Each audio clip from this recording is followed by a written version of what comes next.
Hello, જય શ્રી કૃષ્ણ. કેમ છો બધા? આશા રાખું છું કે બધા મજામાં હશો.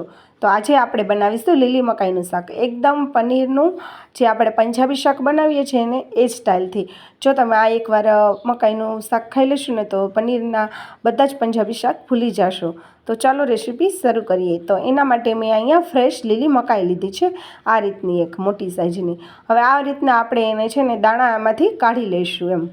હવે આ રીતના તમે દાણા કાઢી લેશો ને એટલે એકદમ સરસ બધા જ મોટા દાણા આખા એકદમ તૂટશે ને અને બધા જ દાણા આ રીતના નીકળી જશે. મેં બધા જ દાણા આપણે મકાઈમાંથી કાઢી લીધા છે. તો પહેલાં આપણે મકાઈને બાફી લઈશું.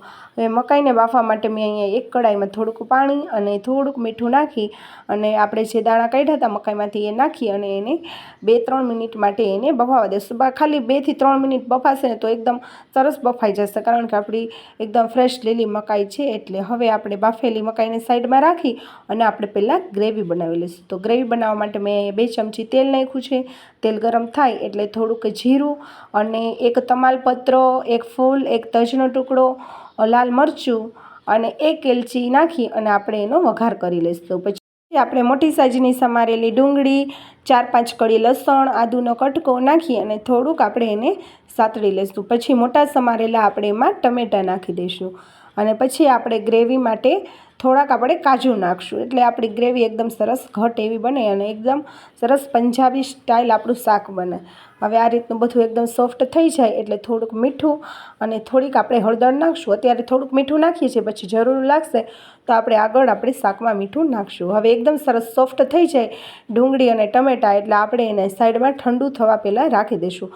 પછી એકદમ સરસ ઠંડુ થઈ જાય એટલે આવી રીતના આપણે જે ખડા મસાલા નાખ્યા છે એ આપણે બધાય કાઢી લઈશું અને આપણે મિક્સર જારમાં એની ગ્રેવી બનાવી લઈશું. હવે આપણે અહીંયા શાકનો વઘાર કરવા માટે અહીંયા મેં ઘી લીધું છે. જો તમારી પાસે બટર હોય તો તમે બટર લઈ શકો. મારી પાસે બટર નહોતું એટલે મેં ઘી લીધું છે. ઘીમાં પણ એકદમ સરસ ટેસ્ટી એવું શાક બને છે.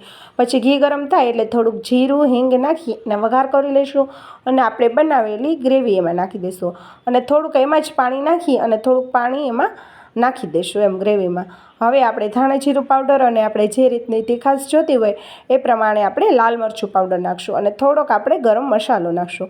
હવે એકદમ સિમ્પલ એવા મસાલા નાખી અને આપણું એકદમ સરસ ટેસ્ટી એવું શાક તૈયાર થશે. હજી આપણે એવું થોડુંક લાગે કે ગ્રેવી થોડીક જાડી લાગે છે તો થોડુંક વધારે પાણી નાખી અને તમારે થોડીક ગ્રેવીને આપણે પાતળી એવી બનાવી લેવાની. હવે આપણે સ્વાદ અનુસાર થોડુંક મીઠું નાખશું, કેમ કે આગળ આપણે થોડુંક મીઠું નાખ્યું હતું એટલે. હવે આ રીતનું એકદમ સરસ ગ્રેવીમાંથી ઘી છૂટું પડવા લાગે એટલે આપણે એકદમ સરસ આપણી ગ્રેવી તૈયાર થઈ જશે. હવે તમે જોઈ શકો છો કે આપણી ગ્રેવી એકદમ સરસ તૈયાર થઈ ગઈ છે એટલે આપણે જે બાફીને મકાઈ રાખી હતી તે આપણે એમાં નાખી દઈશું અને એને એકદમ સરસ ગ્રેવીમાં મિક્સ કરી લઈશું. આ રીતના તમારે પછી જે ક્વોન્ટિટીમાં તમને ભાવતા હોય એ પ્રમાણે તમે દાણા ઉમેરી શકો અને ઉપરથી થોડુંક એવું આપણે ચીઝ નાખીશું. ચીઝથી એકદમ સરસ એવો શાકનો ટેસ્ટ આવશે. આપણું એકદમ સરસ આવું શાક તૈયાર થઈ ગયું છે. તો હવે આપણે એને સર્વ કરી લઈશું. હવે અહીંયા મેં રોટલી સાથે શાકને સર્વ કર્યું છે. પછી તમે તમારી પસંદ મુજબ રોટલી, પરોઠા સાથે એને સર્વ કરી શકો. હવે ઉપરથી આપણે ફ્રેશ લીલા ધાણા નાખીશું અને આપણે ઉપરથી ચીઝ એમાં નાખીશું, જે તમારી પસંદગી મુજબ તમે વધારે ઓછું નાખી શકો. તો તૈયાર છે આપણું લીલી મકાઈનું શાક એકદમ પંજાબી સ્ટાઇલથી. જો તમે એકવાર આ શાક બનાવી લીધું ને તો તમને છે ને બધા જ જે પંજાબી શાક બનાવો છો ને તે બધા જ ભૂલી જશો અને વારંવાર તમે આ લીલી મકાઈનું શાક બનાવશો. તો તમે પણ મારી આ રીતે એકવાર લીલી મકાઈનું શાક જરૂરથી ટ્રાય કરજો.